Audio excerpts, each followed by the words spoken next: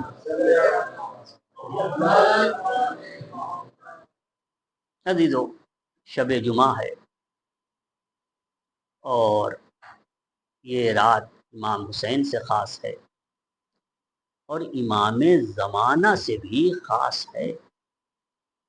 امام حسین کا امام زمانہ سے بہت گہرا ربط ہے، بہت گہرا ربط ہے جی۔ جب امام ظہور کریں گے تو سب سے پہلے کون آئے گا؟ رجت کس کی ہوگی؟ امام حسین کی ہوگی، سب سے پہلے حسین آئیں گے جی۔ عزیزو دیکھیے کربلا میں دو شخصیتوں کا تذکرہ کرنا ہے، ایک جناب قاسم، دوسرے ابو الفضل العباس۔ جناب قاسم کو امام حسن نے وصیت کی تھی کہ بیٹے کربلا کے میدان میں اپنے آپ کو اپنے چچا پہ قربان کر دینا، لیکن عباس کا مرحلہ الگ ہے۔ عباس کے مرحلے میں یہ ملتا ہے کہ روز عاشور زہیر ابن قین نے ایک مرتبہ عرض کیا، اے میرے آقا عباس، آپ کو معلوم ہے کہ آپ کے بابا علی نے آپ کے لیے کیا انتظام کیا ہے؟ ایک مرتبہ ابو الفضل عباس پوچھتے ہیں کیا انتظام کیا؟ فرمایا کہ اپنے بھائی عقیل سے فرمایا تھا، اے عقیل یہ دیکھو کہ عرب کے بہادر قبیلے میں کون سی خاتون ہے جو نہایت نیک باعفت اور بہادر خاتون۔ تو عقیل نے آپ کی والدہ فاطمہ کلابیہ ان سے جا کر اور ان کے والد کے پاس جا کر یہ پیغام لے کر گئے کہ علی آپ سے شادی کرنا چاہتے ہیں۔ عزیزو اور زہیر کہتے ہیں کہ اے عباس، اس وقت جب علی نے عقیل سے فرمایا تھا کہ میرے لیے ایک خاتون کا انتظام کرو، تو ایک مرتبہ اشارہ کیا حسین کی طرف کہ اس سے ایک ایسا فرزند پیدا ہوگا کہ جو میرے بیٹے حسین کا قوت بازو بنے گا۔